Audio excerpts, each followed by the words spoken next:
ಅಪಘಾತದ ಬಳಿಕವೂ ಚಾಲಕನ ನಿರ್ಲಕ್ಷ್ಯ, 400 ಮೀಟರ್ ಬೈಕ್ ಎಳೆದೊಯ್ದು ಅಟ್ಟಹಾಸ, ಪೆಟ್ರೋಲ್ ಲೀಕ್ ಆಗಿ ಧಗಧಗಿಸಿದ ಬಸ್. ಕಾಂಗ್ರೆಸ್ ಪಾಳಯದಲ್ಲಿ ಉತ್ತರಾಧಿಕಾರಿ ಸಮರ, ಇದು ರಾಜರ ಮನೆಯಲ್ಲ ಎಂದ ಡಿಕೆ ಬಣ, ಯತೀಂದ್ರಗೂ ನೋಟಿಸ್ ಕೊಡಿ ಎಂದ ಇಕ್ಬಾಲ್.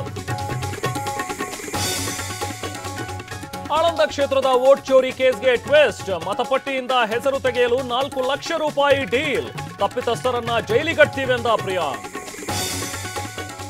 ಚಿತ್ತಾಪುರದಲ್ಲಿ ಪಥಸಂಚಲನ ಫೈಟ್, ಆರ್ಎಸ್ಎಸ್ ಸೇರಿ 7 ಸಂಘಟನೆಗಳಿಂದ ಅರ್ಜಿ, ಕಲಬುರಗಿ ಹೈಕೋರ್ಟ್ ಪೀಠದತ್ತ ಎಲ್ಲರ ಚಿತ್ತ.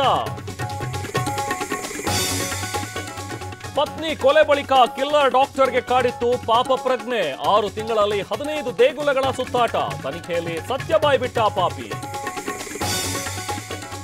ಮದುವೆ ಆಗುವುದಾಗಿ ನಂಬಿಸಿ ಯುವತಿಗೆ ಮೋಸ, ಅತ್ಯಾಚಾರ ಎಸಗಿ ಕೈಕೊಟ್ಟ ಚಿತ್ರದುರ್ಗ ಪಿಎಸ್ಐ, ಚಳ್ಳಕೆರೆ ಯುವತಿಯಿಂದ ದೂರು.